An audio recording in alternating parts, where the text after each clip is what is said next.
Hey everyone, I'm Tony Turetsky and I've never baked anything before in my whole life and my wife wants a cake. So we're gonna bake her a cake today and I'm gonna teach you how to do it. Step 1, put on an apron. Step 2, crack a beer. Step 3, ask your wife what kind of cake she wants. Danielle, what kind of cake do you want? I already sent you the recipe. Danielle has chosen Mom's apple cake, also known as Jewish apple cake or German apple cake. I've never even heard of this before, so this will be extra fun, I think. Okay, so we need 6 apples. We're gonna need some ground cinnamon. And we're gonna need some granulated sugar.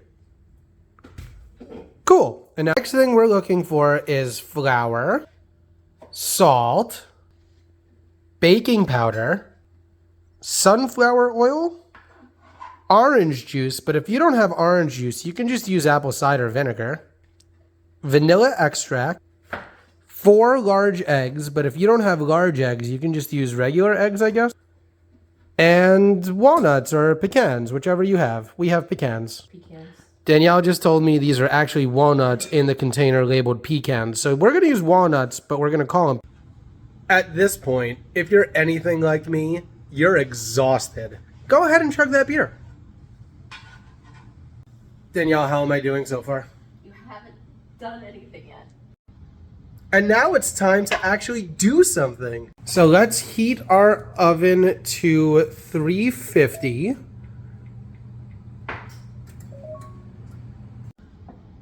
Hey, just a side note for our European watchers, that's 175 degrees Celsius or 350 degrees Fahrenheit. Next, you're going to want to peel, core, or chop your apples into 1-inch chunks. Core into 1-inch chunks. It's peel, core, and chop. Peeling apples sucks, and if you don't want to do it, you don't have to, but I was told I have to. So, here's a pro tip. You don't actually have to take the sticker off. You can just cut it off. That saves you like a whole step, see? Okay, I just peeled 6 apples, and here's another pro tip. You can just leave some of the peel on. There's no such thing as the peel police, Danielle said. And now we're gonna wanna core them. This is a coring tool. So you just kind of like put this on there and then push real hard. See, and then you can just like take the core out and then you have all the pieces. Then you just gotta chop those. So do that to the other 6 apples. Okay, everything is peeled and cored. Cored means you just take the core of the apple and you just throw it in the garbage. Now we're gonna cut them into 1-inch cubes. About halfway through of the chopping into 1-inch blocks, you're probably gonna finish your beer. So go ahead and reward yourself with another one. Are you regretful that I asked you what I wanted you to cook for me? Yep. Are you having fun? Yeah. You're cutting Apples. whoop, a lot of apples. Yeah. So they're not like perfect 1-inch cubes, but I don't think they're a 1-inch police either. Good. You have to make that choice for yourself. Yeah, cooking is just fun. You don't actually have to follow the recipe exactly. You can have fun with it. Okay, great. Okay, that is 6 apples all cut into 1-inch cubes. Hopefully you didn't cut yourself and get any blood in the apples. I didn't, and hopefully you didn't either. Okay, next we're gonna have to grease this. It doesn't actually say what to grease it with, but I'm guessing it's the sunflower oil, so we're gonna go with that. I just think if you're going to use a sunflower oil, you need to ask me for advice on how to do it. Alright, what do I grease this pan with? You can use. Alright, it doesn't say what to grease it with, so Danielle, what do I grease it with? You can use the sunflower oil, but you're gonna want to distribute it. So I have this sprayer that you can use. It makes Danielle's it easier. cleaning it now. Yeah, for you. And we're going to spray the inside of the pan with the sunflower oil. Put the sunflower oil in here. You don't need a lot. And then you just spray the fuck out of that pan. Hey, our mist is ready to go, and now you're just going to spray the fuck out of your pan. It doesn't push. It doesn't push. Yeah! Danielle did it. Go nuts. Pressurize it. I like this, actually. Okay, next you're going to want to toss in your 1-inch chucked apple cores with fucking cinnamon and sugar or whatever. And you gotta get a bowl big enough to... we're gonna redo this. Okay, everyone, next you're gonna wanna toss your apple cores in with some cinnamon and sugar, but you need a bowl to do that, so you gotta get one out of the dishwasher and you gotta clean it. This is the only bowl big enough that we have to do it, so we just clean it real quick. Okay, we did a good job cleaning our bowl. Now we're gonna put our 1 tablespoon of ground cinnamon, 5 tablespoons of sugar. 1, 2, 3, 4, 5. Then you just like toss it, I guess. And now it's all nice and evenly tossed, and you're done. Now for the dry ingredients, you got to do 2 3/4 cups of flour. Seemed like flour to you? It didn't seem like flour to me. I put flour in the apples instead of sugar. It's clearly flour. They're both white powders. One of them is distinctly flour-ish, and the other one is distinctly sugar-ish. I should have tasted it first. So I'm just gonna put sugar in the apples also. They'll just be a little cakey. It's gonna be fine. Yeah, it's gonna be like good. apple crisp. That's the fun part about baking, is just experiment. So now we're gonna put 5 tablespoons of sugar in the apples. 1, 2, 3, 4, 5, and then just like a little extra to off. Okay, now your apples are done, they're mixed, and they have a little extra flour in them. Now we can do the dry ingredients. Let's do the flour in here now. 2 3/4 cups of flour.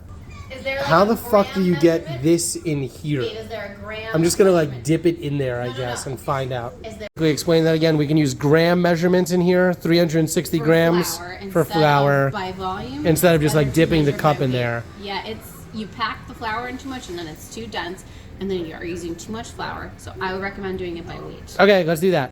Okay, we're just gonna tear the skin. Oh, it's at 0. Okay. Okay, 269 first, then we're just gonna add another 91 to make it 360. All right, and exactly 91 more grams makes 360 total. Pour that. 1 tablespoon of baking powder. Danielle, do we have an open one? 1 tablespoon of open. 1 teaspoon of salt. This is a tablespoon. Don't make that mistake. This one is smaller and it says TISP. Yeah, whatever. It says TISP on it right there. Okay. Oh, here. Yeah, Okay, is that the ingredients or the directions? that's the ingredients. Okay, I would read the directions. Yeah. Okay, we got a little bit overzealous, but we did everything correctly. So we put all of the flour, baking powder, and salt in a bowl, and in a separate bowl, those are the dry ingredients, and in a separate bowl, we're gonna do other shit. Let's find out. The wet. We have our 3rd bowl of the day, and in here we're gonna be putting the wet things. 1 cup of the sunflower oil. I think you can just pour it directly in. Our oil is wet. We'll put that in there. 1 cup. 1 cup sunflower oil in our wet bowl. Rinse it out real quick. Actually, we're gonna switch cups. These are easier for sugar things. Yeah. Yeah. Okay. Now you can either use 4 1/4 cups or just go for the one that says 1. Get 2 cups of sugar, not flour. So 2 cups of sugar. 1, 2, and just a little bit extra. I'm gonna take a quick sidebar here because I know it says wet bowl and we just put sugar in it, and sugar is dry, but this is the wet bowl. Skip the part of the directions that it said to put a 1/4 cup of your orange juice or apple cider substitute in there. So here's our 1/4 cup of apple cider or orange. 2.5 teaspoons TSP of vanilla extract coming up. 1, 2, and here's another pro tip. Don't just like try to eyeball half a teaspoon in there. Use the half a teaspoon thing. Okay, here's that. 4 eggs. Now we're gonna put 4 eggs. I forgot to video me cracking them, but they're all in here. So that's 4 eggs. Now we're gonna whisk them together with a whisk. Oh, you know what I should have done? I should have put the dry ingredients in this whisker bowl and used it with the KitchenAid mixer instead of putting it in a glass bowl. I realize my mistake now. Yeah, I need a hand whisker, please. Also known as a whisk. It's a whisk. Hook. Whisk, whisk, whisk, whisk, whisk, whisk until it's all done, okay?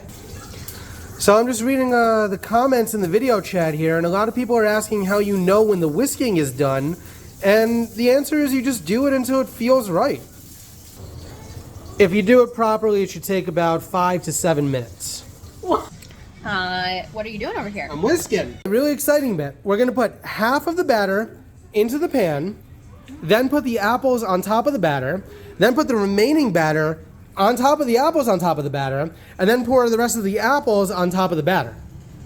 This is about half the batter, and then that's about half the apple. And then you just do the rest of the batter and the rest of the apples, and you just throw this son of a bitch in the oven for an hour and a half.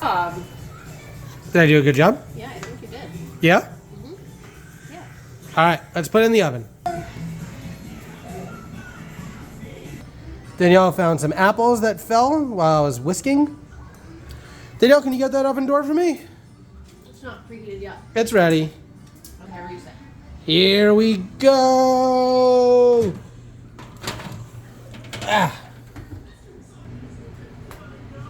Push the timer button on your oven for 1 hour, 30 minutes. Start. See you in an hour. Okay, look at this bad boy. Fresh out of the oven after an hour and a half. We're just gonna test it real quick. Yeah, you stick that knife. That's too gooey. I would put it in a Yeah, it's gotta go in. We're gonna cover it with foil and put it back in for another few minutes. See you in a few minutes.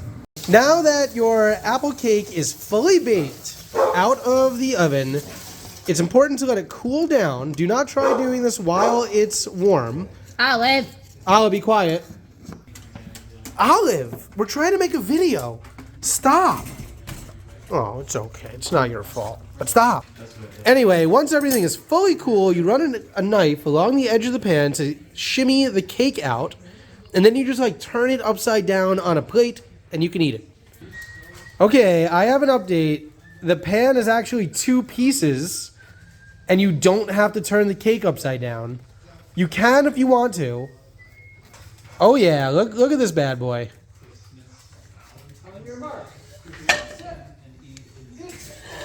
And ladies and gentlemen,